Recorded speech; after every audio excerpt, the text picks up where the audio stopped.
Happy Tuesday, happy Tuesday. Decided I would do a Talk It Out Tuesday. I want to try and do these more regularly where I hop on live and catch up and chat with y'all while everything is going on. So this is I'm Home edition.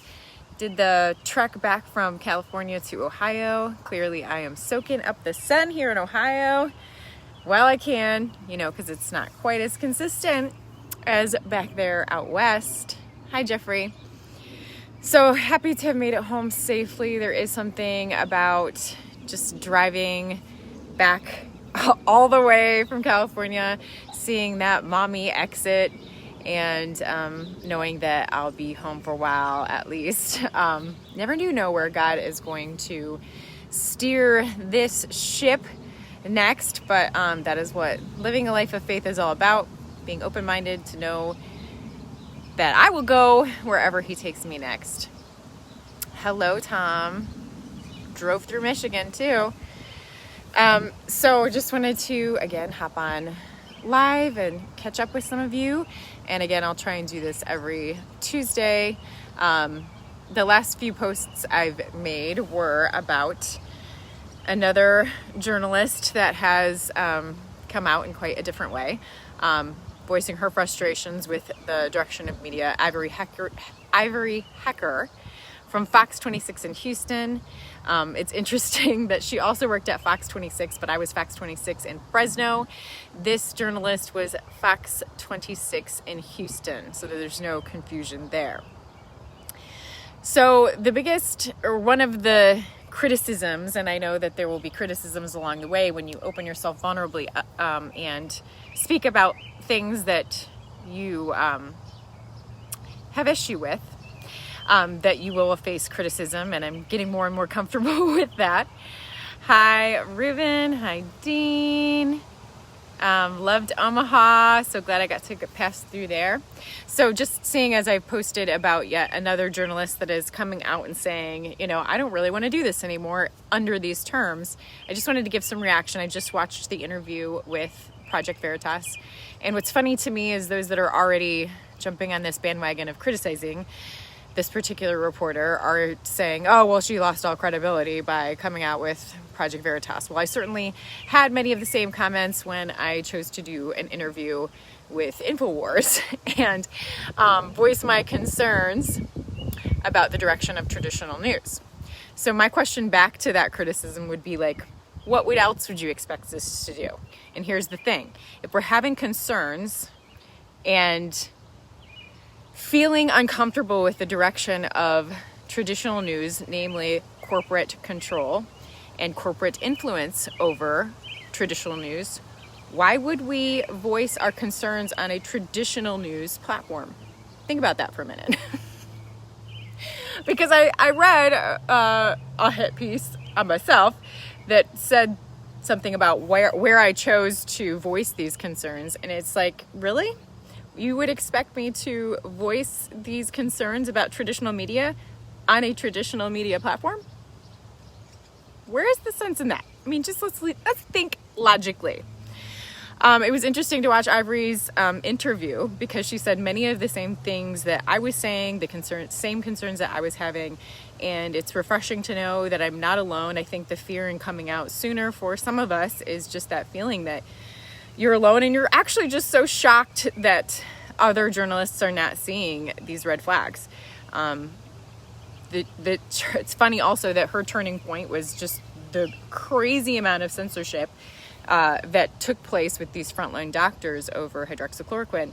And that was like the turning point for me. I had some, not all. Again, there's plenty of colleagues that I've worked with over the years that I still have an intense respect for, love their work. I know how hard all of these reporters work, but there was particularly a couple that I had words with because they were cheering the censorship on. And I don't understand that. If you're for journalism and you are for being a voice for the voiceless and a discourse of ideas and delivering information, not taking a position, but delivering information, then how on earth could you cheer on shutting anyone down and their voice not being heard? So I said it before, I'll say it again. I firmly believe in the tenets of journalism, delivering information, respecting my audience enough to make those decisions for themselves by bringing both sides. And there is some redemptive feelings with what happened with that drug in particular. The biggest studies that were used to justify the censorship of it just being used as a possible treatment, the New England Journal of Medicine and the Lancet, those articles were retracted. They were retracted. They were based on false information. They were retracted. The Facebook Oversight Board had to reverse its decision on the censorship of the discussion of this particular drug. I never advocated for the drug. I still don't advocate for the drug. I'm not a doctor. But the fact that some doctors could not even talk about something they were using to treat their patients, they could not tell their story. Journalism is about telling stories. They were not allowed to tell their story. My own personal doctor was using it with great success, and God forbid that we get to hear about it. It's all very strange. So that was the turning point for me, and as well as this Ivory Hecker. I invite you to watch her interview with Project Veritas. And again, instead of criticizing the avenue in which some of us have chosen to speak, listen to the message. You know, attack the message if you want. Don't attack the messenger or the avenue of where this information is being disseminated. I couldn't even necessarily share the interview I did because it is on one of the most censored and banned platforms, and that was intentional. My biggest issue is this crazy amount of censorship that is arbitrarily decided on upon corporate interests and big tech. They're getting to decide what you get to read and see and discuss.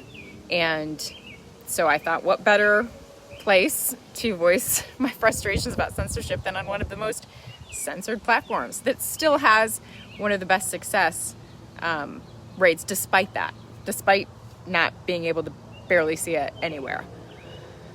So let me see what some of you are saying. What types of censorship did you run into? Political? Yes. I mean, it was all politically motivated.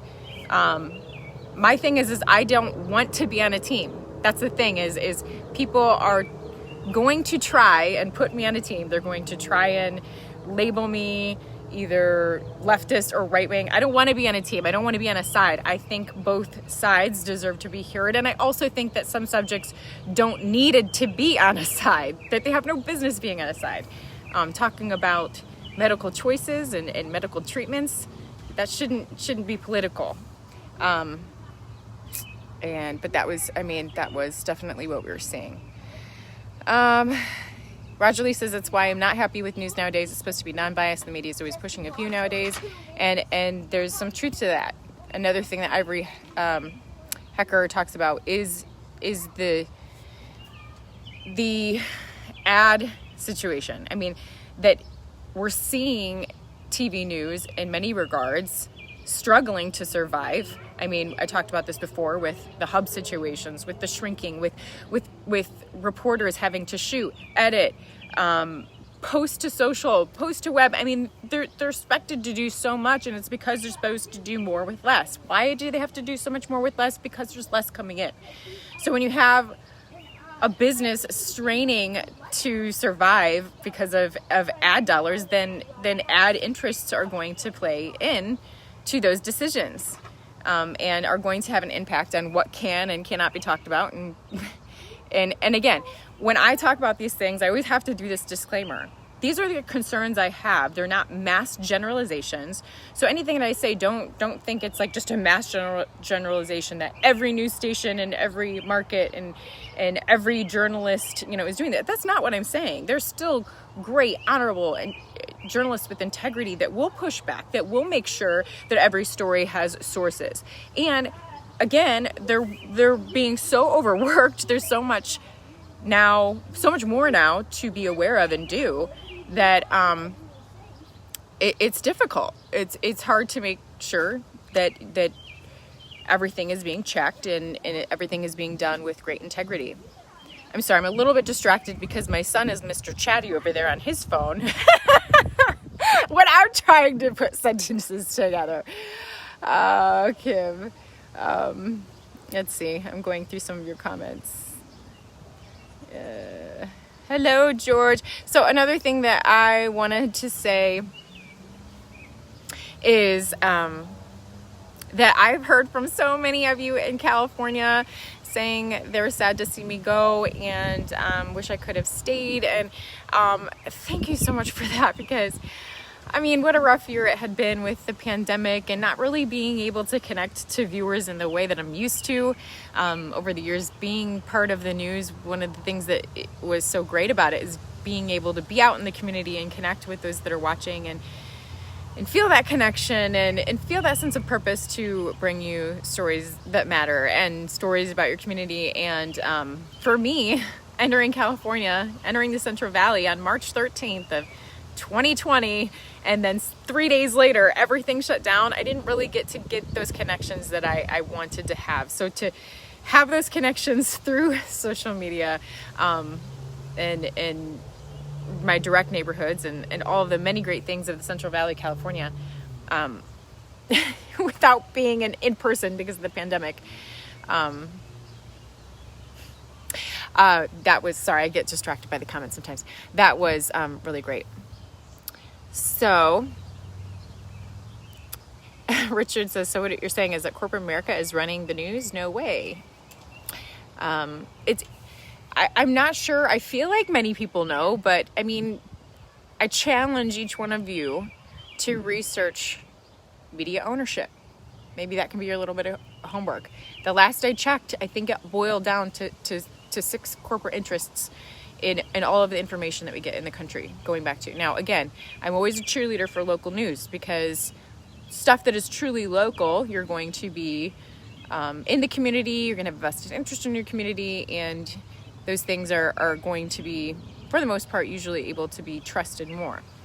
But we have national news blocks in local news media. And so if you don't have an anchor that is checking what is in their national news blocks and at least challenging if both sides are being represented, challenging if there's extra unnecessary adjectives, and this is on both sides, then you have a problem. I'm sure many of you seen the videos that show the anchors saying all of the same thing. There's many compilations of that. Well, that's because with national news, you get your anchor intro and your anchor tag, and it's already pre-written, and you can either just read that, or you can take that extra time to read the package, read what they're having you say at the beginning of the package, what they're having you say at the end of the package, and rewrite it. That's what I always tried to do, and that's why I don't think you'll ever see me in one of those compilations, because I actually took that extra step to familiarize myself with the content and rewrite the intro and outro if need be. Does this intro or outro have sources? If it doesn't, I'm going to go try and figure out who said that, so I can tell you who said that. Even if it's as simple as a sentence that came from the CDC, but it doesn't say according to the CDC, I have a responsibility to say according to the CDC. Just an example. Sam said, I hated to see you leave Toledo. Thank you. Well, I'm back here right now. And I am... Okay, here in New Jersey, our state government is so far gone. Many good people are running for local office. Hopefully you can help. I don't know if that's the path God has me on. Yes. So what is my new career path? I've addressed this a few times, but some of you might have missed it. I have had so much going on. I had to move out of California. I saw the sign from heaven that I was my time to leave about when my apartment decided to raise my rent over $500 a month. I was like, I think that means I need to leave California at this point. So I left. I had to pack up. My fiance is like the sole reason I was able to get out of there. He did such a great job at packing up my pod, and driving back. He drove me there, and now he drove me back from California. And now we're getting married in less than 2 weeks. And then I am going to start my own show and podcast. And this is like so frustrating because I have so much to say and I just want to get started right now, but I have priorities. I have to do one thing at a time. I had to focus, and I didn't do a very good job at it. I will admit. I had to focus on getting out of my apartment. My fiance will tell you I was not as prepared as I should have been to get out of there, and now the focus is getting hitched, and then I can focus on starting this show and podcast that I'm getting really excited about, but I want to do it right. Everything that I do from now on, I want to practice what I preach. I want it to be very intentional, and I don't want to rush ahead, but that's why I am going to hop on with you when I can, and I'm going to share thoughts when I can in the meantime, but that is the goal. So I hope that answers your question. Oh man, another question about getting involved in politics. I don't feel like that's my calling. And actually, I think many would be surprised at just how independent I am. I don't want to be on a side, and really I get disgusted with this pick a team mentality, and it has entered the news industry as well. I mean, many of the frustrations I'm voicing, and many of these choices that were made on what I call it inflate versus ignore. Check out what the majority of news stations are talking about, and some will inflate certain subjects and some will just completely ignore them. And it gets down to very political decisions, and this is on both sides. Both sides are guilty, so I don't want to pick a side. So there's that. Thanks, Marvin. And John, my fiance, is piping in that he was so great. And he was. Oh my goodness. So there you go. Stay out of politics. Yeah, 50% of the people will always be mad at you. But that's the thing that I'm growing in, is I think that being in TV news for 13 years, that there was always a lot of things uncomfortable about it. You get a lot of credit for being the face of the information, but there's so many people behind the scenes that don't get enough credit. And you certainly over the years face your criticisms, but you do get a lot of praise. And you do get lifted up in the community.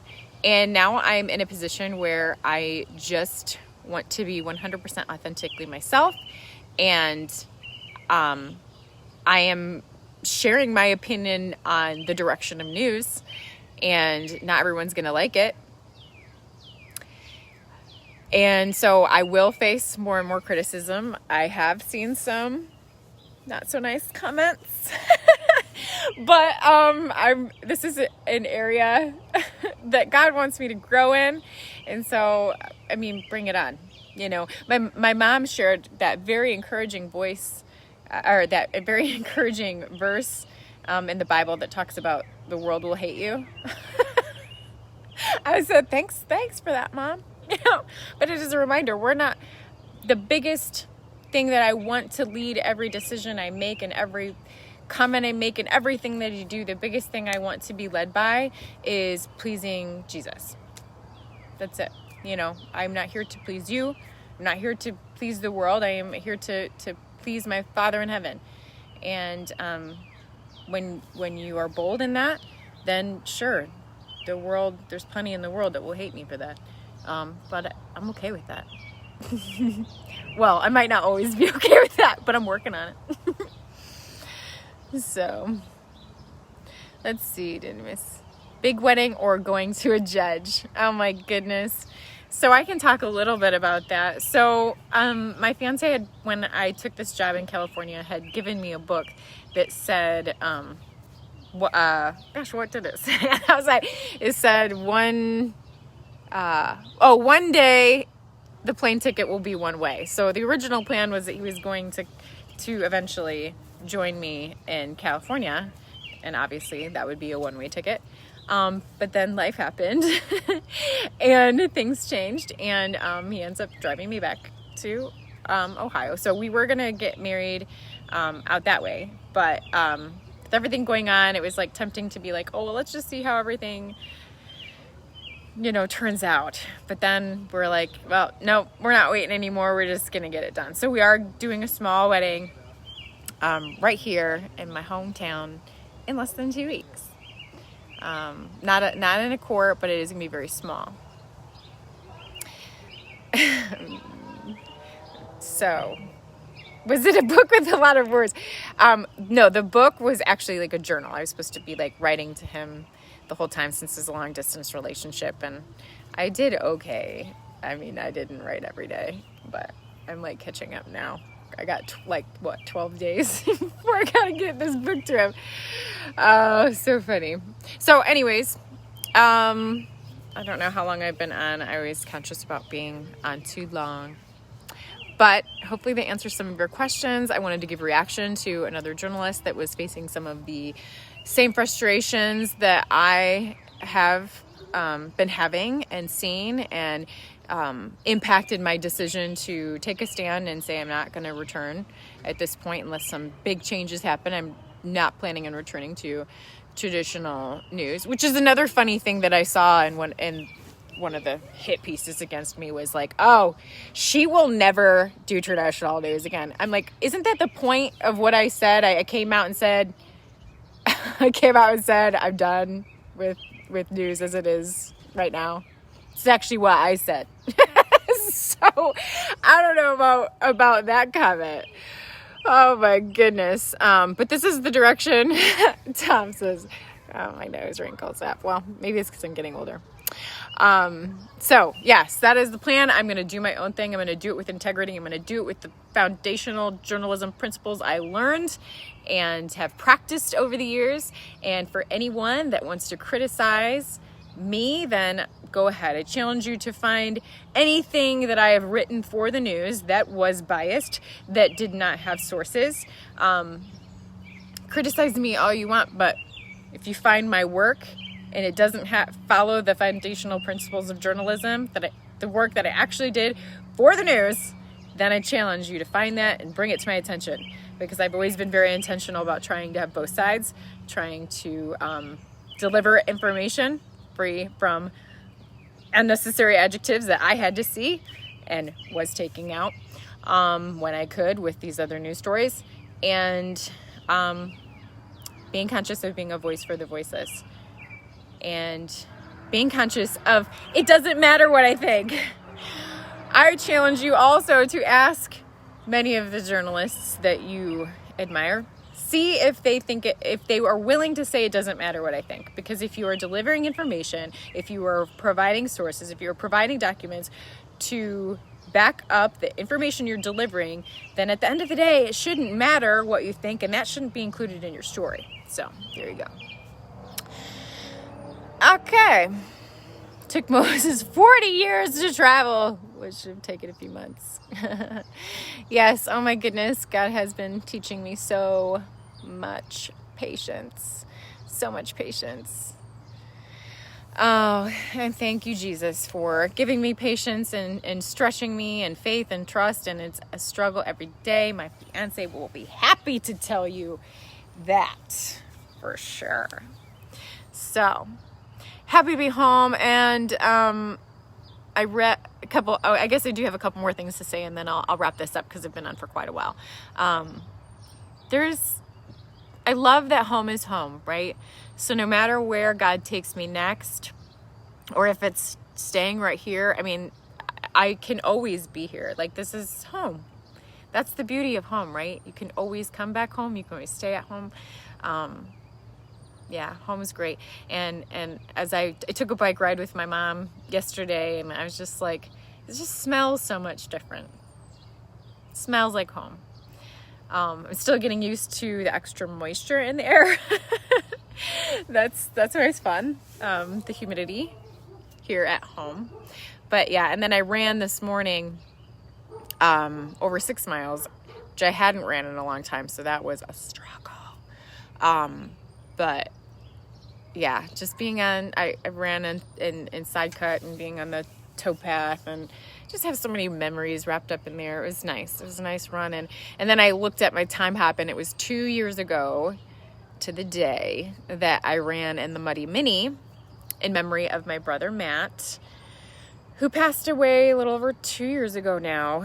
And I ran that half marathon for and with him, and it was 2 years ago to the day.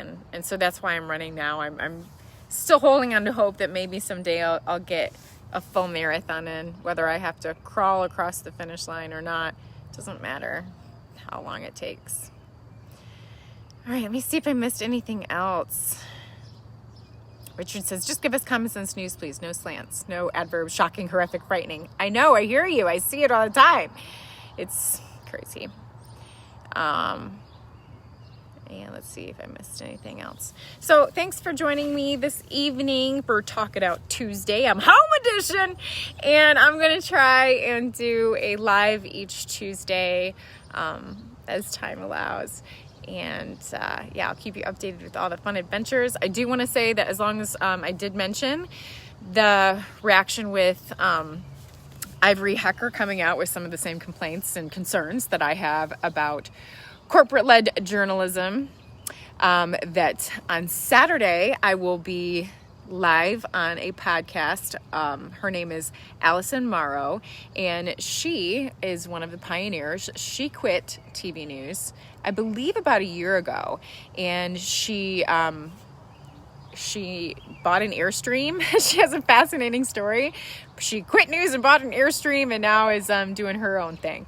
So she was kind enough to invite me on her YouTube channel podcast. That's going to be this Saturday. I will post the information. It's going to be fascinating to talk to somebody that is like-minded, that has seen the changes actually in the same kind of a time frame as I did with the direction of television news, and chose to make that decision to leave before I did. And I have so much respect for her, and I have been watching her videos, and I'm so excited to talk to her. So that will be on Saturday, and I will post that information. I think you're gonna think she's really cool. I mean, honestly, I'm like, man, everyone's gonna leave me and go to this girl because she's just so cool.